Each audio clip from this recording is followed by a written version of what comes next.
একদিন সবাইরই এই পৃথিবী ছাইরে চলে যাইতে হইবে, মোরা কেউই দুনিয়া চিরস্থায়ী না। আল্লাহর ডাকে সাড়া দিয়ে মোর নানা ভাই গত 2 তারিখ দুনিয়ার মায়া ত্যাগ করিয়ে না ফেরার দেশে চলে গেছে। ইন্না লিল্লাহি ওয়া ইন্না ইলাইহি রাজিউন। আপনারা সবাই দোয়া করবেন আল্লাহ যেন মোর নানা ভাইরে জান্নাতুল ফেরদাউস নসিব করে। এই ভিডিওটা হইতেছে গত সোমবারের মোর নানা ভাইয়ের নামে মিলাদের দিনে। মুই মোর নানা ভাই আর নানা বাড়ি লইয়া আর আগেও ভিডিও ছাড়ছি, আপনারা দেখছেন। মোর নানা ভাইয়ের আচার আচরণ চাল চলন সবকিছুই আসলে মানুষের হৃদয় কারার মতো। নানা ভাই পেশায় একজন হাই স্কুলের অবসরপ্রাপ্ত হেডমাস্টার আসলে। এলাকার মানুষজন হ্যারে খুব ভালোবাসতে আর সম্মানও করতে। আজ পর্যন্ত মোর জীবনে কেউর মুহে হ্যার নামে কোনো সময় কোনো খারাপ মন্তব্য শুনি নাই। আল্লাহর রহমতে একবার বড় হজ এবং 2 বার ওমরা হজ সহ মোট 3 বার হজ পালন করছে মোর নানা ভাই। কি সুন্দর আরামের ঘুম ঘুমাইতে আছে। আর কোনোদিন ও নানুরে কইয়ে মোরে কেউ ভুলান দেবে না। সবসময় নিজে কল দিয়ে খবর লইতে, টাইম মতো কল ধরতে না পারলে কত অভিমান করতে। আফসোসটা আসলে এই জায়গায়, নানা ভাই থাকতে নিজে কল দিয়ে সবসময় খোঁজ খবর নিতে পারলাম না। থাকতে বুঝি না,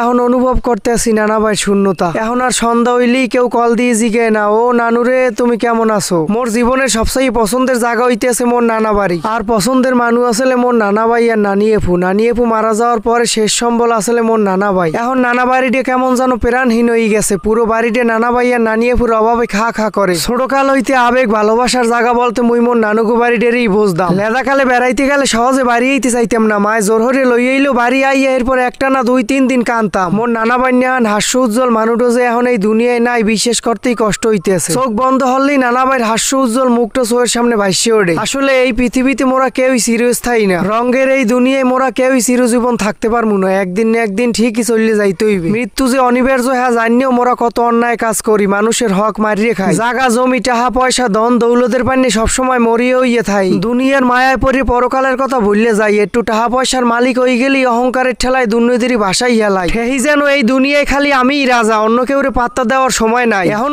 যুগে কিছু কিছু টাহাওয়ালা মানুষ আছে জাগোদারে গরিব দুঃখীরে কোনো মানুষের মধ্যেই পড়ে না। হ্যাঁ উদ্দেশ্যে একটা কথা কই দিয়ে আইজৌকার কাই লোক মরতে কলো ওইবি টাহা পয়সা দ্বন্দ্ব থাকলো কয় বড় লই জিততে পারবেন না। রঙের এই দুনিয়ায় খালি সবাই রং মাহামাহিতে ব্যস্ত। বাইরে বাইসেনে না বাপেরে পোয়াইছেনে না। 10 মাস 10 দিন গর্ভে ধারণ করে শত কষ্ট সহ্য হরিয়ে যে এই দুনিয়ায় আনছে হ্যারে বৃদ্ধাশ্রমে পাঠাই দিতে একবার কইজে বাজে না। জাকাত দেওয়ার কোনো নামগন্ধ নাই। কোটি কোটি টাকা জমাইয়ে ভবিষ্যতের পান্নে সঞ্চয় করে, অথচ আইজ মরলে যে কাল 2 দিন হই যাইবে এই সাগো মাথার মধ্যে ঢোকে না। আল্লাহ মগো সবাইরে হেদায়েত দান করুক। দুনিয়ার মায়ায় পড়িয়ে যেন পরকালের কথা ভুললে না যায়। নানা ভাইয়ের এই শূন্যতা মগো হারা জীবন কান্দাইবে। আমরা সবাই মোর নানা ভাইয়ের পেন্নি বেশি বেশি হইরে দোয়া করবেন। মোর মায় অনেক ভাঙ্গে পড়ছে, এমনিতেই অসুস্থ মানুষ এর মধ্যে আবার কতক্ষণ পরপর খালি কান্দে। মোর মা খালামণি আর মামাগুলোকেও সবাই দোয়া হরিয়েন আল্লাহ যেন হ্যাঁ সবাইরে ধৈর্য ধারণ করার মানসিক শক্তি দান করে। যার হারায় সেই বোঝে হারানোর কি যন্ত্রণা। আল্লাহ পাক রব্বুল আলামিন সকল কবরবাসীকে জান্নাত নসিব করুক।